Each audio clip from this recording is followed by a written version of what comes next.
We're problem solvers. Figure out what problem you solve and figure out a way to be unforgettable. I am done with this thing and I'm no longer going down this path. The other path is going to open up and you're going to be like, wow, like everything's just going so well. And I got rear-ended. I'm like, pause. What a pleasure, because I get to practice being a certain way that is going to overcome that, right? I see that nothing is coincidental. Everything is happening for me, and I got to trust that.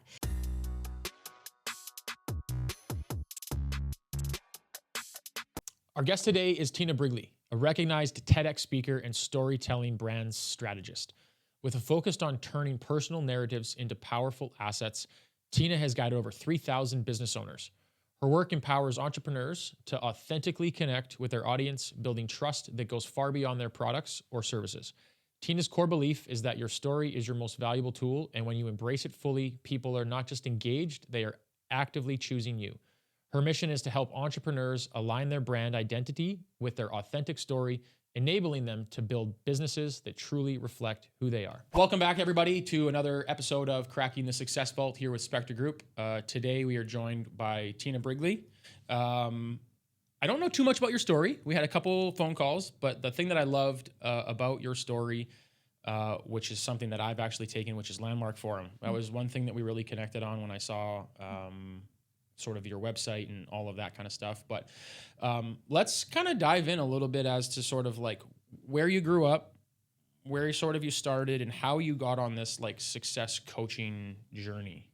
Okay, that's a loaded question. It's a loaded question. There's a lot, so we'll take it piece by piece. But let's start at the beginning. Yeah, so I'm Windsor born and bred, and growing up, I loved my grade 1 teacher, Mrs. Beaton. She was like Wonder Woman.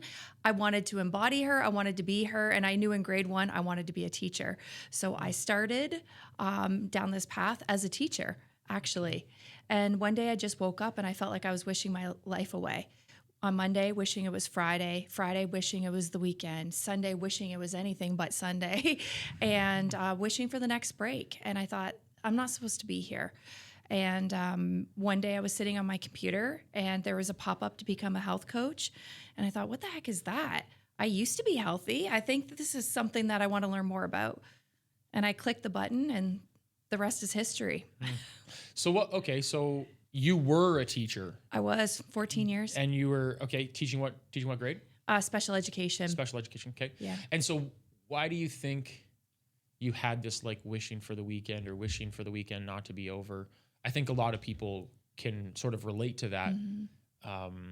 My business partner and I are the opposite. We kind of, we hate that it's Friday because Friday, sometimes you can't do more sales. You can't hit more goals. Mm-hmm. You have to wait for the weekend to just relax and then start again on Monday. So we're kind of the opposite. But why do you think that kind of came? Was it just, you obviously love teaching because you still kind of teach, right? Obviously, in a different facet.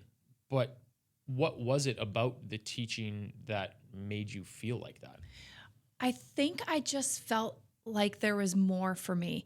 I used to be a child and youth worker and I used to see the teachers and their job. And I thought, I can do that. I want to be a teacher. I don't want to say just a child and youth worker, but I felt like I was doing everything that a teacher was doing, but I was always kind of, that's a teacher's job, or that's, you're not there yet. And I was like, I want to be there. And so when I was in education, I felt I like being a teacher, but there's got to be more. And so I was always pushing to the next thing, being on track to be a special education consultant. And because I was never the type of person to just settle. And I can't even explain it, but I just knew there was more for me. And every day it felt like Groundhog Day. And I said, this can't be my life. This can't be my life. And so I feel like it was like a whisper that was guiding me. And then the whisper started turning into bricks. Mm-hmm. When you just feel you can't be there anymore. And I couldn't explain it, but I just knew that I didn't want to wake up when I was 80 years old and say, what if? Right. Yeah, I think a lot of people need to take a little bit more sort of, I'll call it inventory of their life, how they're feeling, because there's so many different opportunities out there for so many different people. But most people just aren't willing to take that jump, do something different, right? And so the drive that I guess I'll call it drive. The drive to want something more, that there's got to be something better out there. Is that something your parents instilled in you? Is that something that you just kind of always felt? Like, where does it come from? Because some people, it's parents instill this drive, go after these big goals, go after these things. And other people just kind of like have this desire. So, funny story. When I was in 11th grade, there was this bring your kid to work day. My mom worked at a factory. So she took me to work. I'm working on the line. All of these parts are coming down the conveyor belt so quickly. I couldn't keep up. I was dripping sweat. It was so hot. And I remember leaving after that 8-hour shift and saying, never again. I am never going to do this again. It was set in stone. I don't care what I have to do in life, but I don't want to settle for this. And my parents weren't educated. They didn't even finish high school. A lot of my family, my dad's family, my mom's family, they lived that life, the factory life. And I just knew that that wasn't for me. But it took being on that line to realize this isn't for me. So I feel inside this desire to keep moving. Now, my parents were very hard workers. They worked really, really hard, but they worked really, really hard and didn't have a lot to show for it. And I thought, I'm working really, really hard and I have a great life, but I didn't feel like I was living my purpose. I didn't feel almost like I was running away from something, running away from the assembly line. But what if I ran towards something? Yeah, I mean, that's a big thing I learned a lot. It's okay to have that thing you're running from, whether it's, I don't want to be broke. I don't want to have this relationship. I don't want to run this job. I don't want to do these things. But the thing that actually is when a person can find their purpose and what they love doing, running towards that thing is so much more powerful than running away from something. Running away can work for a period of time. But sooner or later, you're no longer going to be in that place. I can run away from being broke once I have money. Okay, well, what's the purpose now? You're no longer running from something, but you don't have something running towards either, right? So I can definitely understand that part. And so teacher for 14 years. Then you start to see a little pop-up for being a health coach. Yep. What was that like? What kind of spurred you on to that? Is that where you met Landmark Forum? Sort of what happened at that 14-year mark? Yeah. So a teacher signed up to become a health coach. Actually, I went to a psychic and she said she could not, I know it's so funny, but she basically was asking me, are you a nurse? Are you a doctor? Are you in healthcare? No. And I was adamant. I am not telling her anything. She said, I'm having a hard time reading you. She said, I just keep seeing you in health. And I said, well, I just signed up to become a health coach. And she said, oh yeah. She said, strap on your seatbelt because you're about ready to take off. She said, you're not going to be a teacher for long. I literally laughed out loud. Nobody quits teaching. You don't make $100,000 a year with the best pension in the country and benefits and quit. Literally less than 8 months later, I quit teaching. Wow. So I didn't see that, but I started becoming a health coach, but then coaches started coming to me saying, how are you growing your business? And I said, I don't really know. People are just coming to me. What do you mean people are just coming to you? And I didn't realize that I was just sharing my stories. I was sharing my health journey, my divorce journey. And I was really struggling with my divorce at that time. We weren't completely divorced. We were separated. But my friend said, there's this program called the Landmark Forum. I think it would really do good for you, especially with you coaching now and leaving teaching and all of this stuff. So I went and I registered and it changed my life, literally changed my life. So that's how that got started, really. Yeah. And we'll talk about Landmark because I do want to touch on it because I had a similar experience. So I grew up in Alberta, was a competitive swimmer my entire life, finished university, retire from swimming, and I'm going through this I don't even know what I'm going to do with my life. I had already found financial services, so I was already learning the business, but I didn't know if this was truly what I wanted to do. And I came across a client. She ended up becoming a client of mine, and she was going through the process that you were going through, which was becoming a teacher to actually teach Oh, okay. Landmark Forum. And she's like, you seem to like this industry, but you just retired from this thing that you've done your entire life. You seem very conflicted about lots of things. You should go to Landmark Forum. And I was like, I don't know, like, it's a weekend and I don't know if I want to do it. And she's like, you would benefit from it. Trust me. Don't worry. And she was like, very graciously, she's like, I'll pay for your ticket. Don't worry about it. It's on complimentary. And I was like, okay, complimentary. That's fantastic. I'll take it. And after three days of Landmark Forum, like my entire like psyche was just opened up to so many possibilities that I had cut off, or relationships that I had ended, and stories that I had told myself that weren't true, and all these things. So tell the audience who's listening, because you'll do it better than me, what is the Landmark Forum, and who would it be for, if someone is listening and wants to sort of get into that personal development world?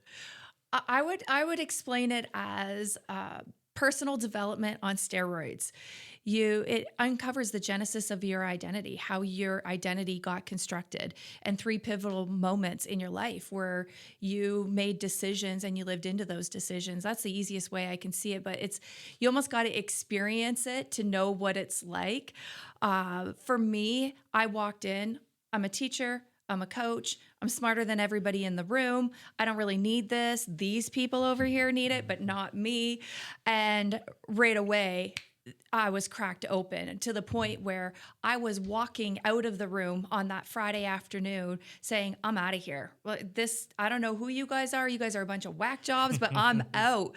And they're like, listen, trust the process. Stay in it. This is really good that you're having this reaction, because you're starting to see things that were in your blind spots. You're starting to become an observer of who you are. That was so uncomfortable for me because I already knew who I was. I already knew, Yeah. The way my life was going to turn out. And I just started becoming an observer of myself and responsible for how I show up in the world. And I didn't know what it meant to create a world of possibility, where you could create your life. And so when you create your life, anything is possible. So that's what it is. And that's what it gave me, is this language and this way of being that makes me unstoppable. Yeah. Yeah. And I can 100% get behind that, because the amount of possibilities that are in the world that most people just don't even think about, because they're so stuck in, well, this is where I grew up, and this is how I was raised, and this is what I was taught to believe, and this is the job that I'm supposed to have. But the possibilities are endless if you give yourself the ability to think and go after something you actually want. But if you don't know what you want, how are you supposed to go after it?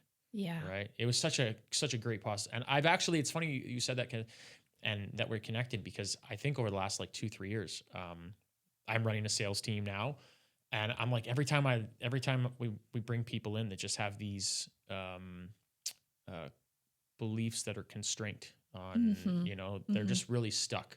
I'm always like, man, I wonder if there's a Landmark Forum around, or I wonder if there's this course around that they could take, because just being able to like get them outside of themselves would just be so impactful to learning more about who they are, and putting them on a better trajectory. Yeah, right? absolutely. So what then?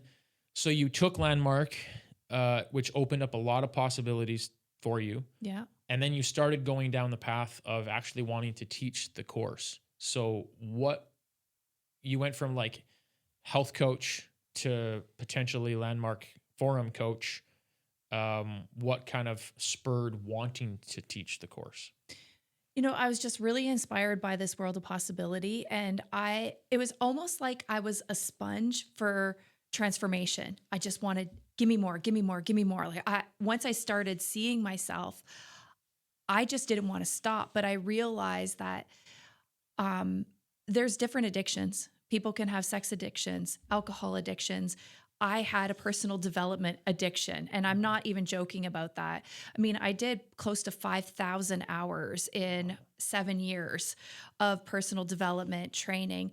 And I didn't realize that I thought, even though I heard you're not broken, you don't need to be fixed, I really thought that those parts of myself that I didn't like, I needed to change them. And something out there was going to help me change them. And I realized, no, it's all in here. And so, I quit. And I say I quit because I quit. I made a choice.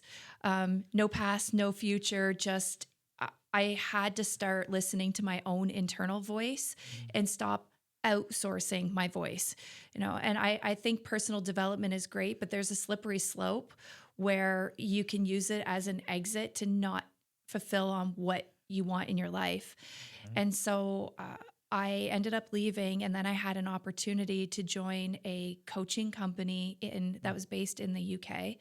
And I was a client of theirs, and they asked me if I wanted to be a co-founder right before the pandemic. Oh, wow. And I thought, okay, if we're living in a world of possibility, I did the training, I did the development, let's see what happens. And that business really took off quickly during the pandemic. And, all of my training that I had up until that point, I needed in this position. Yeah. Right. Yeah, it's interesting. I always tell people you can always connect the dots backwards, but you'll never be able to connect them forwards, right? But let's come back to that personal development thing, because I'm a very big personal development advocate as well. I think a lot of people need some amount of personal development, but there are those people that are like career personal development people. A lot of the big guys, the Tony Robbinses, et cetera, they see the same people at every single seminar sitting in the front row all the time. And what do you think is the difference between a person who, always goes to the seminars feeling like they always need more versus somebody that's like, I'm going to go actually take some action now, because there's always more that we can do. There's always a better version of ourselves, whether it's sales, whether it's family, whether it's money habits, whatever it is. There's always a better version. Yeah. But you actually have to implement some things at the same time. You can't just, it's not going to be like one day and then all of a sudden click and I'm just this great version of myself. We actually have to implement some things. Yeah. So what do you think sort of causes people to actually go and actually implement these things versus just being the career student of personal development? Well, I think we talk about comfort zones a lot, and people don't realize that there's different comfort zones, and comfort zones are anything but comfortable. They are where we operate our life from. So 2 comfort zones that I think keep people in those seminars without taking action are striving without receiving and processes without results. And striving without receiving is when you go, you do all these things, but you don't actually produce results in your life, not just business, but you go to all these seminars and you never implement what you learn. So you never embody it. It doesn't transform you. But then you keep going, The other one, processes without results. When you are going to all of these things, I did Tony Robbins' Business Mastery. You get this feeling of euphoria, like you can take on the world when you're there. You're so motivated and you're inspired.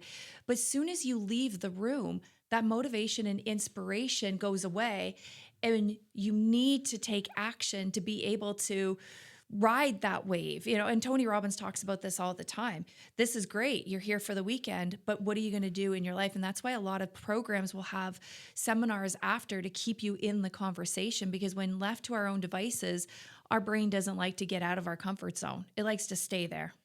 Yeah. And I love the fact that you say that. How did you phrase those 2 things again? Striving without receiving. Striving without receiving. And processes without results. And so do you find that then a lot of people maybe go to the weekend seminars or take that online course or whatever? Do you think it's that they just don't have the big goal? Do you think it's that they don't want to put a goal or a result on the things that they're trying to achieve? Like we talk in financial services with ourselves and our company. Like we're building this great team, and a lot of people most people in life want to make more money or have more freedom of time or flexibility. But when you're actually like, okay, how much money do you want to make this year? And they're like, I don't know, 100 grand. Okay. What's going to take you to get there? Well, it's going to take A, B, C, D, E, F, G. Yeah. Okay. I think I can do it. And you're like, I think you can do it. Like, why? Like, can't you just like, this is the thing you have to do on a daily basis. You have to show up on time. You have to make 2 calls a day. You have to meet one person that you don't know already, go prospect one person, right? Get one referral. Like the business is easy, and it's also easy not to do, right? And I think it's like anything in life. It's easy to save money, but it's easy not to save money, right? It's easy to take a course, but it's easy not to take a course.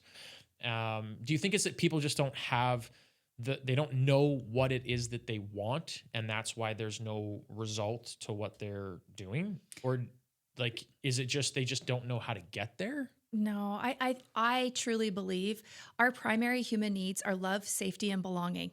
When people put themselves out there, they risk putting their butt on the line for something bigger than themselves. They risk rejection, they risk failure, and at a psychological, deep, emotional level, they're afraid of being rejected. They're afraid of failure. They're afraid of hearing the no's.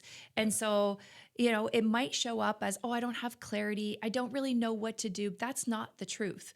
It's that we're afraid. And I think most people operate in life being afraid. And that's why they're not willing to take risks.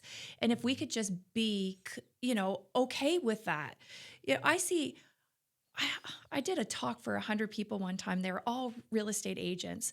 And this one man who's, this larger than life alpha kind of guy, he was breaking down crying. And he said, I just want X, Y, and Z. And I don't think people actually really see me. And he was actually expressing, I'm afraid of not being seen for who I am without saying that. But we all have these fears. But sometimes it's not socially acceptable to admit that or to talk about it or to be vulnerable. It's like, but what if you could get over those fears? And what if you're just having a conversation and people say yes or they say no, and that's okay. There's billions of people in the world. I run workshops every week. I reach out to 100 people. 80 people say no to me. 20 people say yes. Rinse, repeat. I know most people won't do that. They'll say there's got to be an easier way. Correct. Yes, so many people are looking for the easy route, the fastest route, the new course that's going to obviously help them do this thing. And I've seen it before because, again, I've been around personal development with the different companies that I've been with, where every annual conference or convention, it's 3 days or 4 days of rah, rah, rah, and win awards and go back home and do your stuff. And then people go back home and it's the same stuff over and over again.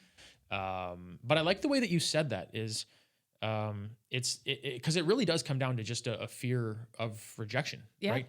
The amount of time where I'm like just, I use the analogy of, rather than making it about one person, just try and like throw a dart and just hit the dartboard. Just say, hey, listen, Tina, this is who I am. This is what I do. Would love to introduce you to what it is that I do. Oh, okay, cool. Yeah, let's grab coffee. Right. And it's like, I threw a dart, I hit the dartboard, I'm guiding coffee with this person. And it doesn't matter if a sale happens. It doesn't matter if it's just a good, fun conversation. It doesn't matter if it's just this podcast and that's all it is. Like, who knows? Right. But the nice part is once you have a connection and you actually can talk to a person, right, then something else could potentially happen, right? Whether it's, and again, this is me spitballing, whether it's I get back involved in Landmark Forum, or I become a client of yours, or you become a client of mine, until we meet and have a coffee and get to know each other, none of those things are possibilities. No. But you have to face that rejection to even just allow the possibilities to happen. Yeah. Right? Yeah. It's interesting you say that about fear. Yeah. And I think sometimes too, people are not clear on the problems that they solve, because people, I find, used to buy solutions or outcomes. Now people pay for their pain to be relieved, whether it's finances, whether it's emotional relationships. When do people take action? When there's some pain there. And I know maybe in your financial business, it's not, but it's maybe relieving some future pain, solving, leaving a legacy, making sure you know where your money's going. So unless we know how to really help people see that they have a pain or a potential pain that we can solve, a lot of people won't take action. And I think people miss that in the clarity part is what we're problem solvers. Figure out what problem you solve and figure out a way to be unforgettable in that problem. You want people to think about you long after you've left the room. You want people to feel who you are, not just go through the motions of, oh, I'm selling this or I'm doing this. No, who are you as a human? Because people want to do business with other humans and they want to be seen. They want to be heard. They want to be validated. And sometimes, especially in sales positions, I feel that sometimes we have the intention to sell instead of the intention to really truly serve. Yep. And I always say, what would happen if we went into every conversation with the intention to serve Correct. and not sell? And that's what you're talking about, the connection. We don't know where it's going to go, but let me serve you. You serve me. Let's see who we can serve together. What kind of an impact can we make? Yeah, I love that. I learned a long time ago, people don't care how much you know until they know how much you care. And I can be the smartest person with the best returns or the cheapest insurance, whatever it is. Yeah. But until they actually know that I care about them, their family, making sure that they're ahead of where they want to go, making sure that their dreams and goals are going to be achieved, they don't care how much I know. They don't care how smart I am or what my designation is. If I have it, like, they don't care. No. They want to know that I actually care about them as people, not just a number. Exactly. And it's funny that, and it's funny that I say that just now, because the amount of people that I've met who are like, yeah, I need to leave the bank, or I need to leave because I'm just a number. Nobody gives me advice. Nobody helps. Nobody cares. Yeah. And I'm just an account number, right? There's no personality. There's no, how's your dog? How's your wife? How's your new baby? Like, there's none of that. It's just, what do you want to do today? You want to take some money out? You want to put some money in? Okay, cool. Let's do that. And then you're gone. Yeah. Right. And so many people just, they want that. They want someone to actually care. I put in a little kitchenette in my basement just recently, and I bought all new appliances. Well, my fridge, I won't tell you what brand it is, but it went on the fritz already. It's 3 weeks old. So I went online. I had to go through warranty. There was 4 options: text, email, WhatsApp, or live chat. Live chat was not with a live person. So I'm going through all these bells and whistles and hoops, and I felt like, can I just speak to a real person?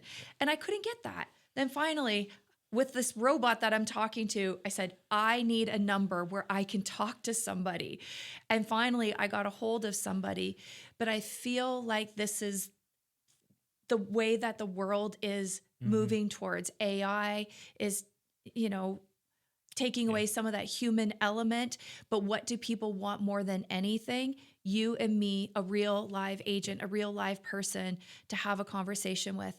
ChatGPT can give you some advice, but not the same as, let me hold your hand. Let me really ask you about your family, ask you how you're doing. What's your emotional state? Yeah. What can I do? And that is going to become more important in the future. Yeah. I mean, and that's exactly what you're speaking into. Yeah. Do you care about me? Yeah. And I 100% agree with all that, because I was listening, I can't remember what podcast I was listening to. And the guy said that AI is great and it's going to be able to like cut costs in certain things. But the thing that it's not going to be able to do is actually make an emotional connection. Yes, people need logic and they need to know that it's the right thing, but they also need, more importantly than knowing it's the right thing, they need to feel that it's the right thing. So it's going to be really interesting to see where we go in this whole AI world, because you can tell me all of the things that you're going to do for me, but if I don't feel like you're going to do it for me, I'm not doing business with you, right? Yeah. It's interesting because I used to say that I was not a techie person, but over the last couple years, I've had to learn how to become a techie person. And one thing that I realized about AI is it's only as good as the person programming it. And so I remember years ago, I went to do a craft my signature talk, right? I flew to Milwaukee. I paid $7,000 for the program. I was in a room full of amazing people, and they said, come with the talk and we'll refine it. We'll craft it. it. I got on that airplane 2 days later with the same talk that I left with, but it cost me $7,000. And I thought, I don't know if this is the heart of what I'm doing. Is this the story I should be sharing? I have the structure, I have the framework, but I felt like I don't have the heart. And so recently I was on ChatGPT after I left my business partnership. And I said, okay, I know that I'm a good coach, but you can't sell good coaching. What's the problem that I solve? And I really didn't know, because people would always come to me, but I didn't know why they were coming to me. So I found somebody who could help me code, train ChatGPT to implement the structure and the system that I had from all of my training, $17,000 of training.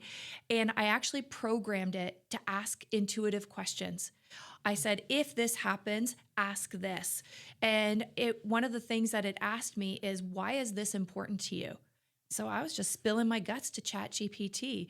And then at the end of me programming this GPT, it said, you help people take the messy moments in their life and turn it into marketing gold.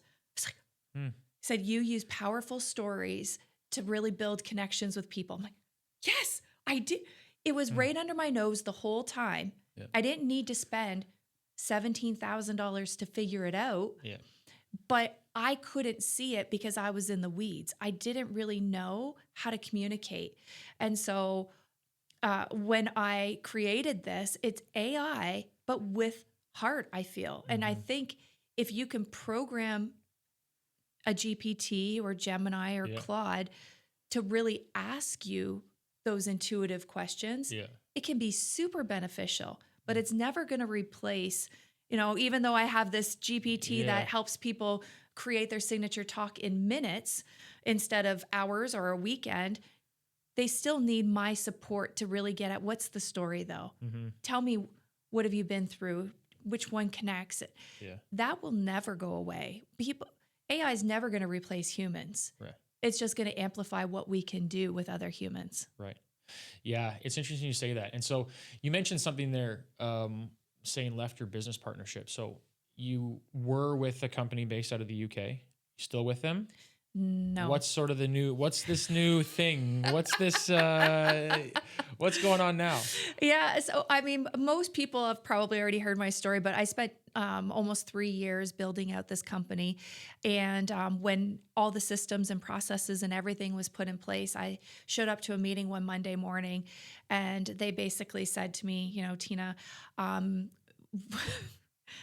you're the chokehold of our business. You're the reason why we're not hitting 8 figures. We hit 7 figures in 7 months, but they thought that I was the reason why they weren't hitting 8 figures. They wanted me to keep doing what I was doing, but step down, remove myself from operations, and take a salaried position instead of shares of the company. And at this point, I was taking home 5 figures a month, and they wanted to give me less than 5 figures a month. And I said, or what? And they said, well, you can quit. Well, I had just got a separation. Well, actually, I was in the process of getting a divorce, just bought a big ass house, driving a Cadillac Escalade, had a house manager. I mean, I was living this life, a dream life. And in that moment, I realized I actually can't grow in this environment. They're never going to see me as who I actually am, and they're not going to see what I've been doing behind the scenes.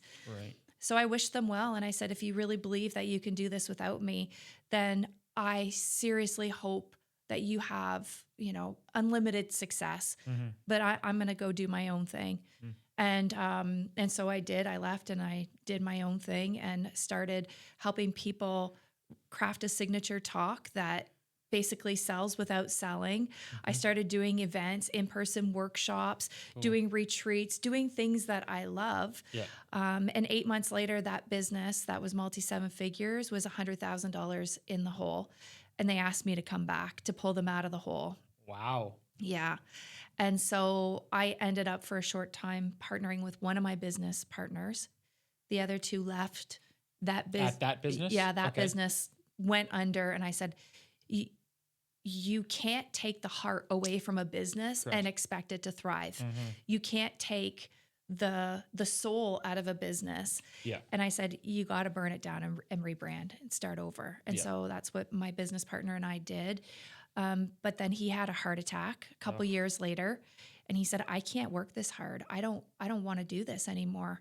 You're going to have to basically do it, you know? And I thought, okay, here I am teaching funnels, automations, all this stuff that doesn't light me up. I'm a storyteller. I'm a people person. Yeah. I believe building a personal brand is the one thing that you need. And the rest is just, you know, I'm like, I can't do this anymore. He's like, what? I said, no, I am not. And I have not been aligned. I've been trying to rebuild something that I should have left 2 years ago. And I said, so, and it's interesting, right? Because it's easy to see all these things as failures. And I felt like an imposter. And why do I keep changing? And why do I keep letting things burn? But I realized when you live a life of possibility, if it's not in alignment, it actually feels really awful to stay in that place where you know you're not meant to be. Yeah. And I'm never afraid of trying new things. Yeah. It's interesting you just said that, because this entire time that you're telling that story in the last couple minutes, I was like, she lives this life of possibility. She knows what her why is. She knows what lights her up. And I hope this question doesn't come across, you know, too disrespectful, but like, what made you want to go back to the thing that you left when you did the thing that lit you up, even though they asked you to come back? Why go back in the first place? Ego. Okay. I feel that there's ego and there's soul alignment. Ego is, okay, this is my opportunity to prove, right? Yeah. Because what they said is you're the chokehold of the business. And I wasn't. You're the reason why. I'm going to show you that I wasn't, and I'm going to rebuild, and I'm going to come in, and I'm going to save the day. That's all ego. And it took me that process to see that it was ego and not soul alignment, because people ask me that all the time. And I couldn't explain why until I actually got real with myself. And the reality was my ego said, prove them wrong. Right. You know, and I had this pattern showing up in my life too. You know, when I was in 7th grade, my dad tried to take his own life. And when I came back to school, I heard a group of teachers saying, oh, that poor girl, she doesn't have a chance. And I said, oh no, I'll prove you wrong. And I think that's where my hustle and grind came from. Right. I'm not going to go to the factory. I'm going to do whatever it takes. I'm going to work my way to the top. But every time I got to the top, it's like, but is this it? Right. But it wasn't that I was trying to get to the top. I was just trying to prove people wrong that, no, I'm not that broken little girl, that, you know, I am somebody. I'm meaningful. I'm somebody that has purpose.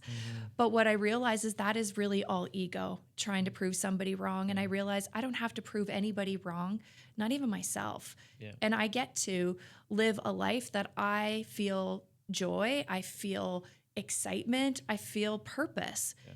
And it's great. It didn't, you know, when I'm creating events and there's not a lot of people that register, that used to really bother me. Why don't I have 50 people in the room? I had rooms with 200 people, speaking on stage with Marissa Peer and Dan Priestley and Harville Hendricks. And what happened to me? No, that's, you know, I feel my process is you're more than just those things. You don't need those things. And that's been humbling. And it's been scary to let that go too, of the ego. And now, like, I created a workshop next week. I don't really, my heart's not in it. I canceled it. And normally that would be like, what do you mean you canceled it? Yeah. And I felt like it was in alignment with what I really wanted. I felt like I was pushing, I was chasing people. People were coming in, but they didn't really want to be there. They just wanted to network. Like, no, what I'm creating is really valuable. And I want people in the room that see it as value. Right. And so I canceled it because I'm also clear about who I want to work with and who I don't. And if I'm feeling like that's not it, I don't worry about what people think. I worry more about not being aligned. And as soon as I made that choice, I went to a networking opportunity. I booked 6 enrollment calls. You reached out to me to be Yeah. on this podcast, like literally yesterday. Mm-hmm. And opportunities opened, and that's what I saw. Yeah.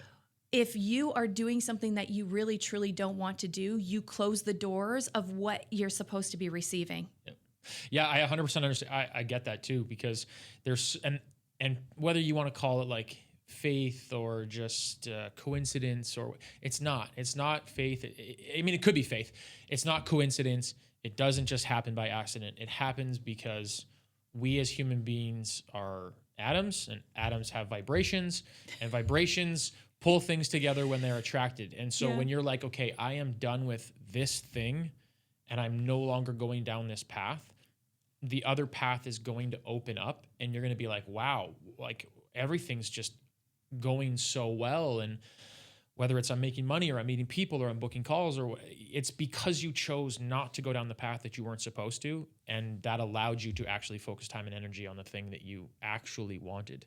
Right. And we were having this conversation at our sales meeting this morning, where when clients are, or prospects are like, well, this is what I want to do, and this is what I believe, and this is how I'm going to run a financial plan. I'm like, great, you can do it.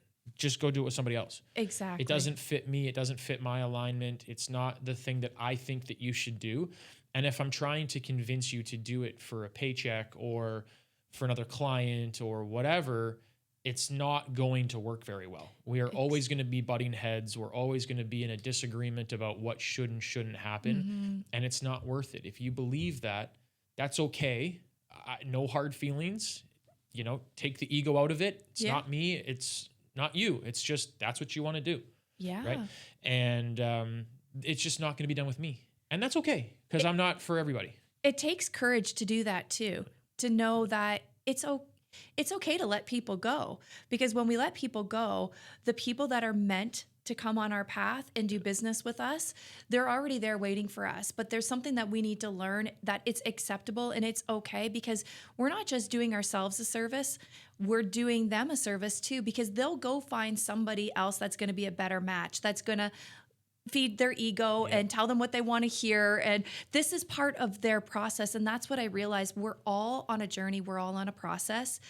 We can't speed up or manipulate somebody else's process. Yeah. If they don't want to listen to the guidance, that's okay. Maybe they're not supposed to, because there's another lesson that they need to learn, and it might be painful, but when we try and push ourselves on them, then what happens is we're delaying their process. Yeah. Yeah. And when you say that, I think there's the saying of like, most people won't change until they actually hit rock bottom. Mm. What do you think separates people that realize I don't need to hit rock bottom to change? As a coach, like there's people out there that are like, I don't need to go through all of the weeds and, get to the lowest of low before I change and do something different. What do you think separates those two people? You think it is just ego? Is that the biggest thing? I think it's consciousness and self-love. And I know self-love sounds a little bit weird, sure. Right? Like, woo, self-love. Sure. But really, when we love ourselves enough to notice where we're at and notice that, okay, we're here. We're at rock. Well, maybe not complete. Everybody's rock bottom is different. Right? Yeah. But to love yourself enough to say, I really don't need to stay here. I mean, this week was a heavy week for me, not for any particular reason. It was just like say that things just stack on top of each other, And when it was feeling really heavy, that's a sign for me that there's a misalignment. Now I know that my job is to figure out, where in my life am I out of alignment? Where am I not being in integrity with myself, with what I want, with what I say, with who I am for the world? And I go and talk to people. I know I'm at, because I love myself enough to know that when I'm stopped, so is the world, so to speak. I mean, I do believe that. I believe that my purpose here is bigger than my upset, my breakdown. I love myself enough to know I'm going to give myself space to feel how I'm feeling. But then I'm also going to not make this about me, but make it about the impact that I want in the world and who I am for the world and the commitment that I am. If I'm staying low for too long, how many other people in the world are staying there too? So I feel like it's my job to recognize when I'm in the low, to love myself enough to get out of it. And that's a practice. And that takes a high level of awareness and consciousness and a real sense of purpose.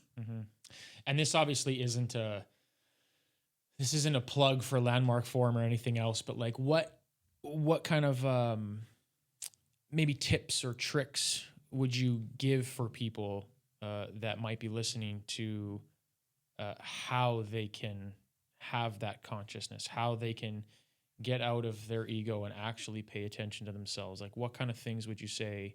And I don't expect the answer to be go to the Landmark Forum or anything else, but like, what kind of tips or tricks would you give people to help them find that path that's going to put them on the right trajectory? So there's 3 things that I do when I'm stuck in that state. 1, I practice the pause. And I actually say a phrase, pause. And then I say, what a pleasure. So when I'm low, when I'm like, this is a pleasure, because I know I get to practice being the person that can pull myself out. This happens if I got rear-ended, I'm like, pause. What a pleasure, because I get to practice being a certain way that is going to overcome that, right? I see that nothing is coincidental. Everything is happening for me, and I got to trust that. The other thing is I practice restriction. And what I mean by that is when we're feeling low, when we're feeling sad, when we're feeling the feels, what do? We go on our phones, we go to Netflix, we go to the bottle of wine or the drugs or whatever it is. I practice actually restricting and just being with my feelings. And it's not easy for me to be with my feelings sometimes. I don't like feeling strong emotions, but I know that when I just sit in the feeling, even if it's painful, even if it's physical pain, instead of going and rushing and getting a Tylenol, okay, what's this pain trying to tell me? Let me sit with it. So I practice restriction with alcohol, with a lot of things in my life. Yeah. And I think the third thing is be mindful of what you're consuming. And that means social media, because if you're feeling disempowered, what you will do maybe is find a video that is disempowering. Then the algorithm will keep feeding you more and more and more of the same stuff. That brings you down lower and lower and lower. And I feel that that's the job of the algorithm, is to give you what you want. And sometimes we unconsciously want to stay in that disempowered state. Nobody wants to stay there, but we get something from it. Yeah. So I always say, well, what are we getting? When I was negative all week, what's the payoff? What am I getting from staying here? Oh, I get to feel significant. I get attention. I'm like, ugh. Yeah. Like, I don't want this anymore. I get to manipulate the situation. There's all these things that we do unconsciously. Yeah. I just try and bring the unconscious into my conscious mind. Yeah. Yeah, no, I love all 3 of those things. I mean, especially sitting with the feeling, right? Whether you're feeling upset or sad or hurt or just frustrated or irritated or whatever it is, right? Like sometimes you just really truly have to sit with them and be like, okay, like let me understand, why am I feeling this way, right? Yeah. What is it that's bothering me? Why is it bothering me? And how to move on. Yeah. Right? So I totally understand that. Throughout this entire sort of career, from teacher to coach to now running your own business, being let go from a different business and going back and all that kind of stuff, what would you say would be like 3 things where, maybe not 3, 2 or 3 things where maybe you failed at something, but like what lesson did you learn outside of the ego going back to something you didn't need to go to? Other than that, what do you think would be a couple other lessons that maybe you learned along this path that somebody could learn from? 1, I learned to trust the process. When you think that you're going backwards, it's actually not backwards at all. It's actually completely aligned with where you're supposed to be. And a lot of times those failures are opportunities to learn something and to grow. Setbacks sometimes are set ups for something bigger. And we don't know, I think you said it earlier, right? You don't connect the dots when you're going through it. But when you look back in hindsight, you're like, okay, this is what I needed to learn. So I think that was one of my biggest lessons. Trust the process. And I think the other one, I am very spiritual, but I wasn't for a very long time. I was very skeptical of anything spirituality, anything woo-woo, religion. I went to university. I wanted to learn about religion so that I can debunk, but I learned that there is something bigger than me at play here. And I have certainty that I can tap into an unlimited energy source. And I need to be okay with letting go of control. Just like, okay, I'm going to not do that workshop. What do you mean? No, you have to. This programming is, you have to, and people need you. And no, I'm going to have certainty that if I'm feeling this way, it's okay. I'm supposed to feel it. I'm supposed to follow the guidance. And I don't know why, but I need to trust it. And I think part of that is trusting your internal voice. We are always looking to outsource everything. If we're having a problem, who can fix this for me? Who can I go to that has a solution? Sometimes the solution is inside. You just got to sit long enough to really listen for what it is that you need. And then in that clarity, then yeah, if you need to outsource some help, fine. But we're too quick to try and get somebody else to solve our problems instead of just being in the problem and listening for a solution ourselves. So those are the three things that I learned that I'm still practicing. It's still a challenge to trust and have certainty that there's something bigger going on, especially when people aren't making a lot of money, or like, okay, easy for you to say, you have money and you have this and that. It's like, I've been in that situation where I didn't know how I was going to pay my mortgage. And, when I left that business, I went from making $40,000 a month to nothing, living in a overnight $1 million house, single mom, no pension, no benefits, no retirement. You know what it's like to sit in that space? It's uncomfortable. But having certainty that, okay, God, source, creator, whoever. Work itself out. Yeah. Well, okay, what's next? Where do I need to go? Who do I need to be? What do I need to do?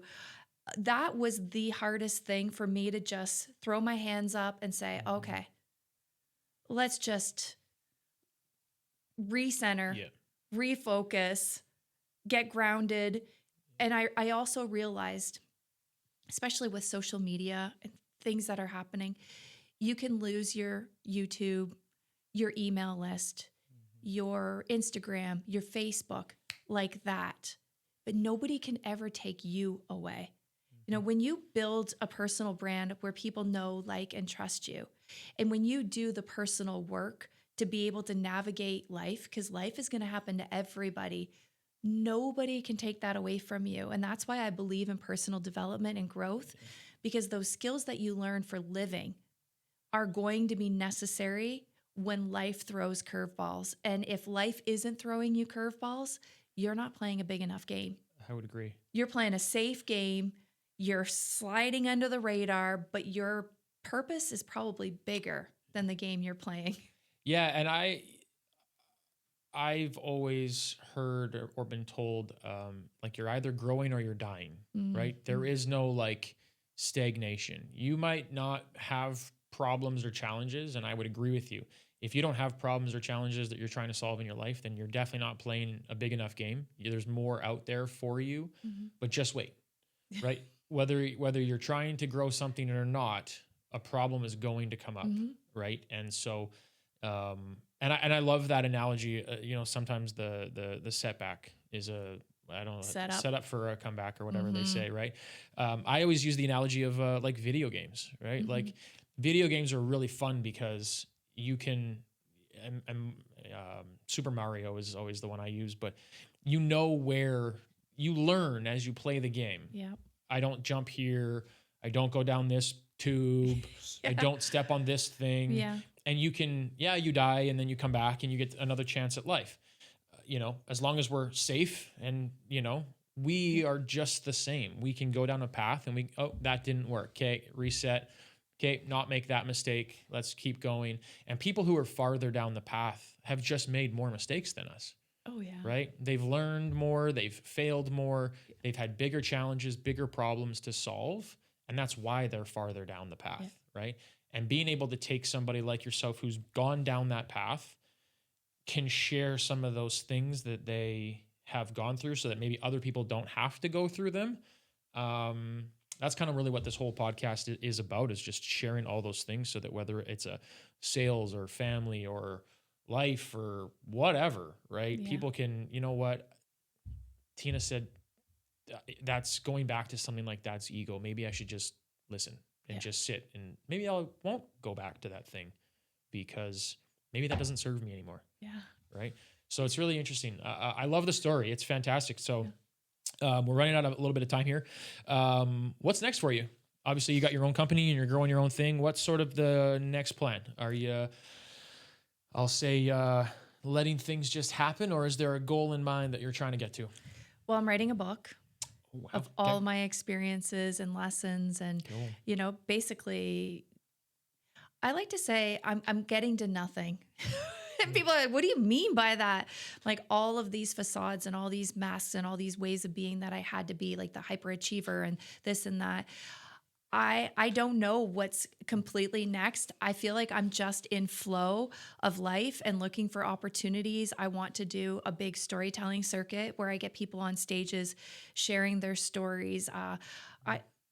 There's so many ideas that I have, but one thing that I know to be true is I don't want to be put in a box.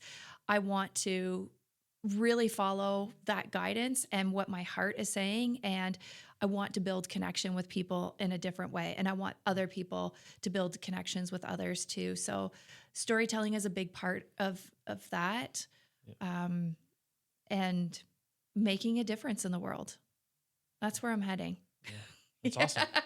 It's exciting. Yeah. I mean, there's so many different ways to make a difference, but I find, helping people uncover what is truly important to them is a huge difference in the world. Oh, yeah. And don't be afraid of the messy moments. I was very ashamed of, getting kicked out of the business, basically. Well, what are people going to think of me? And what are they going to say? And how am I going to look? And I realize now that it couldn't have happened any other way. It had to happen that way for me to see all these things that I've been seeing. So it's like I take that messy moment and I help others, because there's a lot of people that are in those health, relationships, business, they're stuck in it and they don't know how to get out. So now I say, listen, this is just a little blip. Life is a cycle. Yep. High, low, mess, turn around, a new outcome, rinse, repeat. See it as a pattern and keep moving forward. Yeah. That's it. It's just a pattern. I agree. I would 100% agree. And so we always end the podcast asking our guest one question, which I didn't prepare you for. And so to yourself, Tina, who's gone through teaching to health coach to potentially landmark to running a business to being kicked out of it to running her own thing, what does success mean to you? Success means to me being aligned with what you love and who you are. And if you can do that, if you can just wake up every day feeling like you are living your best life, that's success. And if you can have a calm nervous system in the process, that's success. Yeah. If you can honor your truth, that is success. I love that. Yeah, being able to do what you want to do, how you want to do it, have that confidence to walk through life, shoulders back. It's a huge relief, because then you actually love what you do. Yeah. And it's funny, and it's not funny you say that. It's interesting that you say that, because my business partner and I constantly are like, man, like sometimes we work just crazy long days, 12, 13, 14-hour days, but it doesn't feel like work. And it doesn't feel like work because we're aligned with what we want and what we love doing and how we like helping people. So it just never feels like work. That's perfect. Yeah. That's success. I love that. Yeah. Cool. Well, Tina, thank you very much for the time today. I really appreciate you sharing your story, all the tidbits that you've had over the years, being a coach, helping others, implementing them in your own life. I really appreciate you sharing your story today. Yeah. Thanks, Sean. It's been really fun. Good. Yeah. I'm sure we'll connect more later. Yeah. That's it for today, guys. That's another episode of Cracking the Success Vault here with Spectre Group. As always, you can find us on wherever you listen, whether it's YouTube, Apple Podcasts, Spotify, you name it, you know where to find us. Until next time.